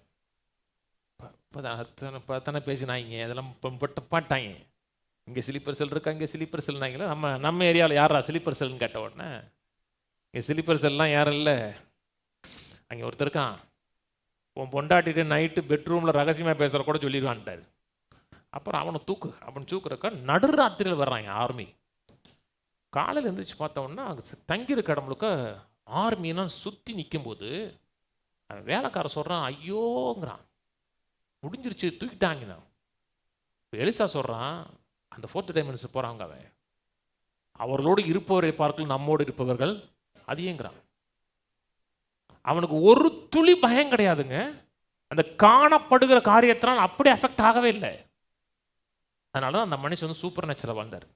உலகத்தில் சில பிரச்சனைகள் இருக்குமா, போராட்டங்கள் இருக்குமா? போராட்டங்கள். ஆண்டவர் சொன்னார், உலகத்தில் உபத்திரவு உண்டு, திடன் கொள்ளுங்கள், நான் உலகத்தை ஜெயிச்சேனர். 1000 எதிர்மறையான காரியங்கள் வந்தாலும் ஒரு காரியம் பேசணும். தேவனோட வார்த்தை என்ன வந்ததோ கான்ஃபிடென்ட்டாக பேசணும். பேசுகிற உடனே உங்களுக்கு ரிசல்ட் தெரியாமல் இருக்கலாங்க. ஆண்டவர் பேசுனார், அத்தி மரத்தை பார்த்து பேசுகிறார். அத்தி மரத்தை பேசுகிற உடனே பட்டுச்சா? உடனே படலை. பட்டுச்சா? எங்கே பட்டுச்சு? வேரில் பட்டுச்சு. அநேக இடத்துல காரியங்கள் எங்கே நடக்குதுன்னா ஸ்பிரிச்சுவல் மண்டலத்தில் நடக்குது. காணக்கூடாத மண்டலத்துலாம் காரியங்கள் நடக்குது. காணக்கூடாத மண்டலத்தில் காரியங்கள் நடந்துருச்சு என்றால் காணக்கூடிய மண்டலத்தில் இருக்க காரியங்கள் பட்டு போயிடும், இல்லாமல் போயிடும். நான் சொன்னது புரியுதுங்களா? புரியுதுங்களாங்க? இதெல்லாம் ஸ்பிரிச்சுவல் ட்ரூத்துங்க. காணக்கூடிய மண்டலத்தில் இருக்கிற எதிராக இருக்கிற அத்தனை காரியங்களும் பட்டு போயிடும். ஆனால் நம்ம காணப்படுகிற காரியத்தினால் ஆட்கொள்ளப்பட்டு சிறைப்பட்டு போயிடக்கூடாது. இதே சிந்திங்க, இதே கேளுங்க. மார்ச் மாதம் மாறிடும். மார்ச் மாதத்தில் வேற மார்ச்சாக இருக்கும். புது கணக்கே புது காலுக்கலாம். இது ஏப்ரல் எழுதும்பொழுது ஏப்ரல் 1ஆம் தேதி கணக்கு மாறிடும். ஆனால் இங்கே மாறணும். இந்த டைமென்ஷன்லேருந்து எண்ணத்தில் மாறும்னா வாழ்க்கை மாறிடும், வருஷம் மாறிடும். கர்த்தர் உங்களை என்னையும் படைச்ச நோக்கமே வேறங்க. இந்த உடன்படிக்கையினுடைய கடமை நமக்கு கையில் இருக்குது. ஒரு உடன்படிக்கை பண்ணி நம்ம ஒரு நோக்கத்தோடு இந்த பூமியில் அனுப்பிட்டார். ஆபிரகாமுடைய ஆசீர்வாதத்தை வச்சு இது உலகம் முழுவதும் நீ கொண்டு போகணும். உங்களையும் அதுதான் வச்சிருக்கிறாருங்க. வேதம் சொல்லுகிறது லூக்கா 19:10 மனுஷகுமாரன் எதுக்கு வந்தான்னு இருக்கு? இழந்து போனதை தேடவும் ரட்சிக்கவே வந்தார். இழந்து போனதை தேட ரட்சிக்க வந்தார். சங்கீதம் 2 எடுங்க. சங்கீதம் 2:8 என்னை கேளும், அப்பொழுது ஜாதிகளை உமக்கு சுதந்திரமாகவும் பூமியின் எல்லைகளை உமக்கு சொத்தாகவும் கொடுப்பேன். என்னை கேளும், ஜாதிகளை உனக்கு சுதந்திரமாக கொடுப்பேங்கிறார். என்னை கேளும், ஜாதிகளும் சுதந்திரம் கொடுப்பேன், பூமியின் எல்லைகளை உமக்கு சொத்தாக கொடுப்பேன். கர்த்தர் நமக்கு சுதந்திரம் கொடுத்துருக்கிறாரா? கொடுத்துருக்கிறார். ஒரு சமயத்தில் பிரசங்கம் பார்த்தோம். 1 சாமுவேல் 30 தாவீதுடைய அத்தனை காரியங்களையும் எதிரிகள் எடுத்துக்கொண்ட பொழுது கர்த்தர்ட்ட கேட்குறான், நான் போவா பின்தொடரவான்னு கேட்டோன்னா, போ, சகலத்தையும் திருப்பிக் கொள்வாங்கிறார், அத்தனையும் மீட்டெடுப்பாங்கிறார். நம்மை குறித்து தேவனுடைய நோக்கங்கிறது நம்ம வாழ்க்கையில் எடுக்கப்பட்ட அத்தனை தீர்ப்பு எடுக்கணும். நம்ம மெட்டீரியலிஸ்டிக் மட்டும் கிடையாது, அந்த ஒரிஜினலாக கர்த்தர் கொடுத்தாரு பார்த்தீங்களா, அதை திருப்பி எடுக்கணும். பணத்தை எடுத்துட்டோம், பொருளை எடுத்துட்டோம் மட்டும் இல்லை, அந்த ஒரிஜினலாக அதிகாரம் வல்லமை கொடுத்தாரு பார்த்தீங்களா, அதை திருப்பி எடுக்கணும். அதாங்க ரியல் வாழ்க்கை. பணக்காரன் ஆகிட்டோம், சுகமாயிட்டோங்கிற மட்டுமல்ல, அந்த ரியல் வாழ்க்கை. மார்க் 16 சொல்றாரு, என் நாமத்தினால பிசாசுகளை துரத்துவீர்கள், சர்ப்பங்களை எடுப்பீர்கள், சாவுக்கேது எதை கொடுத்தாலும் உங்களை சேதப்படுத்தாது, வியாதியசமே கை வைப்பீர்கள், அவர்கள் சுஸ்தமாவார்கள் இருக்கு. ஆங்கில தே வில் ரெக்கவர் இருக்கு. அவர் ரெக்கவர் ஆவாங்க. ரெக்கவர்னா திரும்பி பழைய நிலைக்கு வருவாங்க இருக்கு. சொன்னது புரியுதுங்களா? இதான் நம்மளோட ஒரிஜினல் ஸ்டேட்டு. ஒரிஜினலாக வாழ வேண்டிய நிலை. பணத்தை பெறுறது மட்டுமில்ல, சுகத்தை பெறுறது மட்டுமில்ல, அந்த அதிகாரம், ஆளுகை, அது திருப்பி எடுக்கணும். அதுதான் கர்த்தர் நம்மை திரும்பி ஆசீர்வதிச்சார். சாபத்திலேருந்து எடுத்து ஆசீர்வாதத்தில் வச்சார். இன்னைக்கு இந்த ஆசீர்வாதத்தை குறித்த உணர்வு நமக்கு கிடையாதுங்க. இதை குறித்து ஒன்றுமே தெரியாது. கேட்டால் என்ன சொல்லுவாங்கன்னா, அந்த சர்ச்சுக்கா போகிறீங்க, ஆமாங்க, அந்த சர்ச்சுக்கா போகிறீங்க, அங்கே ஆசீர்வாதம் பார்க்கலாங்க. நம்ம என்ன பேசுகிறோம், ஏது பேசுகிறோம், அதனுடைய சாராம்சம் எதுவுமே தெரியாது. ஆபிரகாம் மேலே ஆசீர்வாதம் இருந்துச்சு. அந்த ஆசீர்வாதத்தை ஈசாக்கு கடத்துறாங்க. ஈசாக்கு ஏசாவு கடத்த நினைச்சார். அதான் அவருடைய நோக்கம், மூத்த மகனுக்கு. ஆனால் அவருக்கு அவ்வளோ இன்ட்ரெஸ்டாக இருக்கிற மாதிரி தெரியலை. யாக்கோபு உள்ளே பூந்துட்டார். யாக்கோபு உள்ளே பூந்து போகிறதுக்கு அவங்க அம்மா பக்கம் ஐடியா கொடுக்குறாங்க. கொடுத்து போனவுடனே ஏசாவுடைய ஆசீர்வாதத்தை யாக்கோபு வாங்கிட்டார். அவர் வாங்கிட்டு போன உடனே ஏசா கதறான். வாசிங்களேன், ஆதியாகமம் 27, ஆதியாகமம் 27 33 வாசிங்க. அப்பொழுது ஈசாக்கு மிகவும் பிரமித்து நடுங்கி. ஏன் பிரமிச்சு நடுங்கினா? ஏன் பிரமிச்சு நடுங்கினா? ஏன்னா ஆசீர்வாதத்தை வாங்கிட்டோன்னு திருப்பி எடுக்க முடியாது. ஏன் அவ்வளவு பிரமிச்சு நடுங்கினான்னா, வாயிலிருந்து ஆசீர்வாதத்தை கொடுத்துட்டாங்கன்னா அது திரும்பி கேன்சல் பண்ண முடியாது. அதனால தான் பிரமிச்சு நடுக்கிறான். எப்போ அவன் வாங்கிட்டு போயிட்டாங்க, வா திருப்பி கூப்பிடுவோனே குடு அப்படின்னு சொல்ல முடியாது. இந்த சின்ன வயசுல நான் கொடுத்ததெல்லாம் கக்குமாய் தெரியுமா? நீங்க கக்கவும் முடியாது, திருப்பி கொடுக்க வைக்க முடியாது. அவன் நல்லா தெரியுது, இது கொடுத்துட்டோம்னா திருப்பி எடுக்கவே முடியாதுன்னு தெரியுது. பிரமித்து நடுங்கி, வேட்டையாடி எனக்கு கொண்டு வந்தானே அவன் யார்? நீ வருமுன்னே அவை எல்லாவற்றிலும் நான் புசித்து அவனை ஆசீர்வதித்தேனே, அவன் ஆசீர்வதிக்கப்பட்டவனாகவும் இருப்பான். ஈசாக்கு ஏன் அவ்வளோ பிரமிச்சார்னா, கொடுத்துட்டோம்னா கொடுத்தது தான், திரும்பி வர முடியாது. அவனை ஆசீர்வதிச்சேன், அவன் ஆசீர்வாதமாக இருப்பான். 41 யாக்கோபை தன் தகப்பன் ஆசீர்வதித்த நிமித்தம் ஏசா யாக்கோபை பகைத்து தன் தகப்பனுக்காக துக்கிக்கும் நாட்கள் வரும், அப்பொழுது என் சகோதரனாய் யாக்கோபை கொன்று போடுவேன் என்று ஏசா தன் இருதயத்தில் என்ன வாங்கிட்டு போயிட்டான்? சொத்தம் வாங்கிட்டு போனானா? ஒன்றும் வாங்கல, வெறும் வார்த்தைகளை வாங்கிட்டு போனாங்க. எந்த சொத்தையும் எடுக்கலைங்க. அவங்க அப்பாட்டிருந்து வார்த்தைகளை மட்டும்தான் வாங்கிட்டு போனான். அப்போ அவங்க வாயிலிருந்து ஒரு வார்த்தைகளை எந்த அளவுக்கு மதிச்சிருக்காங்கன்னு பாருங்க. வார்த்தைகள் தான் ஆசீர்வாதங்கள் என்று உங்களுக்கு நல்லா தெரிஞ்சிருக்கு. சொத்து எடுத்துட்டு போனானா? ஒண்ணுமே எட்டு போல, அப்பாட்டிருந்து வார்த்தையை வாங்கிட்டான்.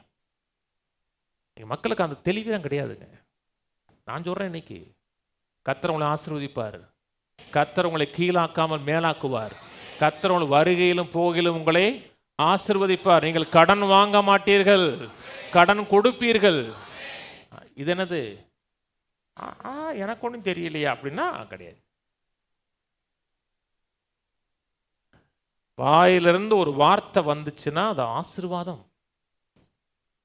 கொல்லன்னு நினைச்சான், கொல்ல முடிஞ்சிச்சா? முடியல. ஏன் முடியலைன்னா அந்த ஆசீர்வாதமே அவனுக்கு பாதுகாப்பாக இருக்கும். ஆனால் அதை குறித்த உணர்வு இருக்கணுமா? உணர்வு இருக்கணும். ஆசீர்வாதம் செய்யக்கூடிய 2-3 காரியம் சொல்கிறேன்.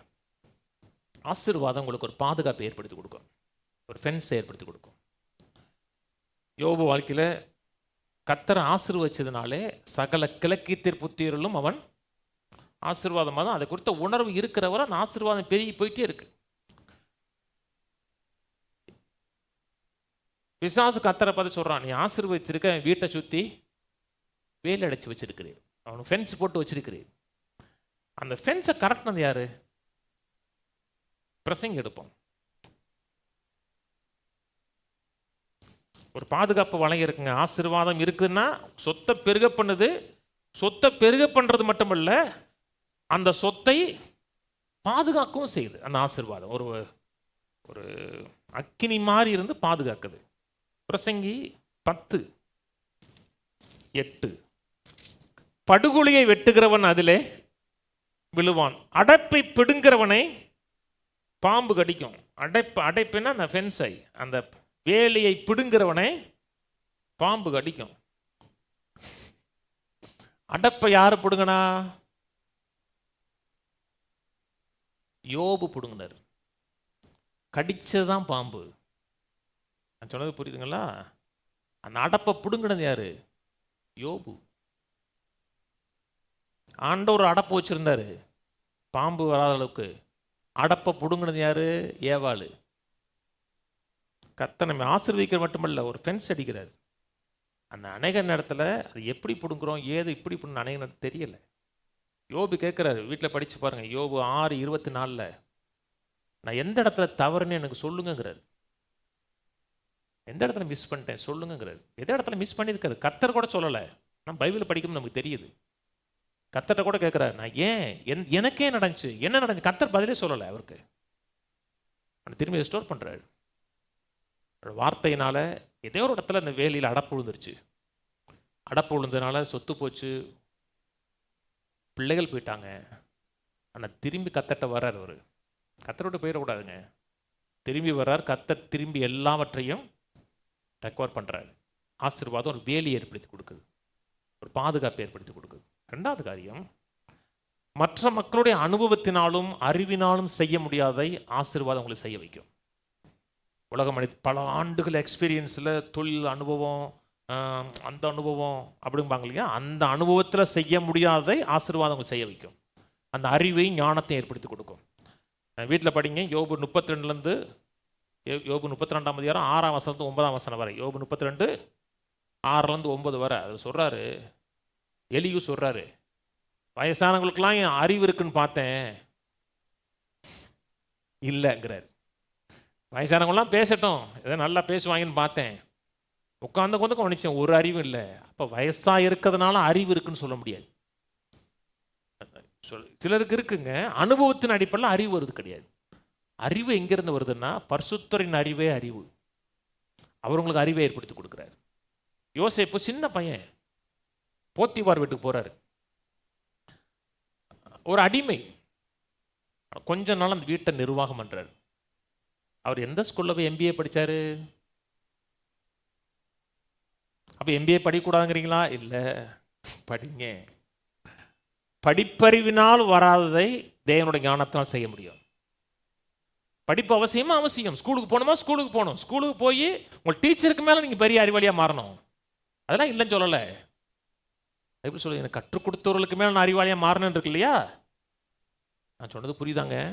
ஆனால் ஞானம் எங்கேருந்து வருதுன்னா கத்துட்டு வருது. தேவன் நம்ம கீழான நிலையிலேருந்து வாழ விரும்பலைங்க, மேலான நிலைக்கு வாழ விரும்புகிறார். அந்த மேலான நிலையை வாழணும்னா தேவனோட வார்த்தைகளை கேட்கணும், அப்புறம் தேவனோட வார்த்தைகளை பேசணும். அதான் மேலான நிலை. அந்த காற்றும் கடலும் கொந்தளிக்குது. கொந்தளிச்சோன்னா கர்த்தர் சொன்ன, ஏன் பயப்பட்டீர்கள், ஏன் உங்களுக்கு விசுவாசம் இல்லாமல் போயிற்று? இப்போ கர்த்தர் விரும்புறது என்ன? பேசணும், பேசி வாழணும்னு விரும்புகிறார். நான் சொன்னது புரியுதுங்களாங்க? அதுதான் மனுஷனை படைச்ச நோக்கமே. நீ கேட்கணும், அப்புறம் அதை விசுவாசித்து பேசணும். நமக்கு ஒரு நோக்கம் இருக்குங்க. அந்த நோக்கத்தை இந்த உலக சிஸ்டத்திலே நம்ம நிறைவேற்ற முடியாது. உலக சிஸ்டத்தில் நிறைவேற்றணும்னா கஷ்டம். கர்த்தர் நோக்கத்தை நிறைவேற்றுறதுக்கு தான் சொல்லி கொடுக்குறாரு. பேதுருவை கூப்பிட்றாரு, பேதுருக்கு முன்னாடியே சந்திச்சிருக்கிறாரு. பேதுரு வலைய பிடிக்கிறாரு. சரி, பேதுரு கடலுக்கு போயிட்டு வராரு, டோட்டல் ஃபெயிலியர். போட்டை கொடுக்குறாரு, போட்டில் பேசுகிறாரு. பேசுகிற பிரசங்கம் வேற லெவல் பிரசங்கமாக இருந்திருக்கு. இயற்கை விதிக்கு உட்படாத ஒரு பிரசங்கத்தை பேசியிருக்கிறார். இயற்கை விதிக்கு உட்படுகிற பிரசங்கத்தை பேசியிருந்தாருன்னா சாமி சீக்கிரம் முடிச்சிட்டீங்களான்னு போயிருப்பேன்ருவார். இயற்கை விதிக்கு அப்பாற்பட்ட பிரசங்கத்தை கேட்டோன்னா வலையை போடுங்கன்னா போடுறாரு. அப்போ அந்த பிரசங்கத்துக்கும் இவர் போட்டதுக்கும் சம்மந்தம் இருக்கு. போடுறாரு, மீன்கள் வருது. இயற்கையாக வருமா? இயற்கையாக அதில் வராது. அது வந்து கடல் கிடையாது, அது நன்னீர் நதி. மீன் எங்கேருந்து வந்துச்சு தெரியாது, எப்படி வந்துச்சு தெரியாது. இரவு முழுதும் வலை போட்டு ஒன்றும் வரல. இப்போ ஒரு வலையில் படகு நிரம்பத்தக்க அளவுக்கு வருது. எப்படி வந்துச்சு? அது இயற்கையாக நடந்தது கிடையாது. ஆதியாகமம் 22 ஆபிரகாம் மேலே போகிறாரு, பழியை செலுத்துன்னு சொல்லிட்டார். மகனை கூட்டிகிட்டு போகிறாரு. போய் வெட்டுற நேரத்தில் ஒரு திருப்பி பார்த்தா ஆடு இருக்கு. ஆடு எங்கிருந்து வந்துச்சு தெரியாது. எந்த ஊர்லேருந்து வந்துச்சு, யார் ஆடு தெரியாது. அதான் ஃபெய்த். கர்த்தர் ஒரு காரியத்தை சொன்னார்னா உங்களுக்கு எவிடன்ஸ் என்ன? எவிடன்ஸ் ஒரு வார்த்தை மட்டும்தான் எவிடன்ஸ். சொன்னார் பார்த்தீங்களா, இந்த வார்த்தை மட்டும்தான் எவிடன்ஸ். விசுவாசம் மட்டும்தான் எவிடன்ஸ், சாட்சி. விசுவாச தம்மை தோல்வியடைறதுக்கு என்ன செய்ய? தீர்மை இயற்கை மட்டத்துக்கு கொண்டு போய் வருவான். பாரு, கேளு, அதனால் சிக்கி தவி. ஜெயிக்கணும்னா 3 முக்கியமான காரியம். விசுவாசத்தில் வரணும்னா முதல்ல 3 சி சொல்கிறேன். 3 சி. முதல்ல வந்து கன்ஃபெஷன் சரியாக இருக்கணும். எதை விரும்புகிறோமோ அதை பேசணும். எது சத்தியமோ அதை பேசணும். எது தேவனோட வார்த்தைக்கு புறம்பாக இருக்கிறதோ அதை நீங்கள் பேசக்கூடாது. சொன்னது புரியுதுங்களா? 2வது காரியம் கமிட்மெண்ட் இருக்கணும். முதல்ல கன்ஃபெஷன் இருக்கணும். 2வது காரியம் கமிட்மெண்ட் இருக்கும். 8:30 மணிக்கு வருவேன்னா 8:30 மணிக்கு அந்த இடத்துல நீங்கள் நிற்கணும். நான் சொன்னது புரியுதுங்களா? 8:30 மணிக்கு நீ வர்றேன்னா 8:25 8:29 பக்கத்தில் நிற்கும். 8:30க்கு பெல் அடிக்கணும் நீங்கள். அப்போ தான் உங்களுக்கு கமிட்மெண்ட் இருக்குன்னு அர்த்தம். ஏன் இல்லைன்னா நீங்கள் வரலன்னா உங்கள் வார்த்தையின் மேலே நீங்களும் நம்பலன்னு அர்த்தம். உங்களோட ஸ்பிரிட்டை உங்களுக்கு ட்ரெயின் பண்ண தெரியலன்னு அர்த்தம். உங்கள் உள்ளான மனிதனை உங்களுக்கு ட்ரெயின் பண்ண தெரியலன்னு அர்த்தம். சொன்னது புரியுங்களா? 8:30 மணிக்கு இருப்பானா 8:30 மணிக்கு இருக்கணும். இந்த வந்துக்கிட்டு இருக்கேன் 5 நிமிஷத்தில் வருவேன்னு சொல்லிட்டு 1/2 மணி நேரம் கழிச்சு வந்தீங்கன்னா உங்களுக்கு கமிட்மெண்ட் கிடையாது. உங்கள் வார்த்தையை உங்களுக்கே மதிக்க தெரியலன்னு அர்த்தம். என்னதா? 3வது காரியம் கிரியேட் பண்ணணும். கன்ஃபெஷன் பண்ணணும், கமிட்மெண்ட் இருக்கணும். 3வது காரியம் கிரியேட் பண்ணணும். வாயை திறந்து பேசி உன்னை உருவாக்கணும். எது நமக்கு வார்த்தையாக வந்துச்சோ, எது வாக்குத்தத்தம் கொடுக்கப்பட்டதோ அதை பேசணும். பேசி உன்னை உருவாக்கணும். நீங்கள் பேசி உருவாக்குனீங்கன்னா பிசாசு தடுக்க முடியாது. உலகத்தில் பணம் பெருசு, ஆனால் ராஜ்யத்தில் வார்த்தை தான் பெருசு. வார்த்தை பணத்தை உருவாக்கும், எல்லாவற்றையும் உருவாக்கும். இயற்கை உலகத்தினால் சிக்கிறாதீங்க. ஆவி உலகத்துக்கு வாங்க, வார்த்தையின் உலகத்துக்கு வாங்க, ஆசீர்வாதத்தின் உலகத்துக்கு வாங்க. அது எதுவுமே நீங்கள் புரிஞ்சுக்கவே முடியாது. எலிசா காலத்தில் ஒரு அம்மா கடன் பட்டுருச்சு. ஒரு குடம் தான் எண்ணெய் இருக்கு. ஊத்த ஊத்த எண்ணெய் வருது. எண்ணெய் குடத்துலேருந்து வந்துச்சா?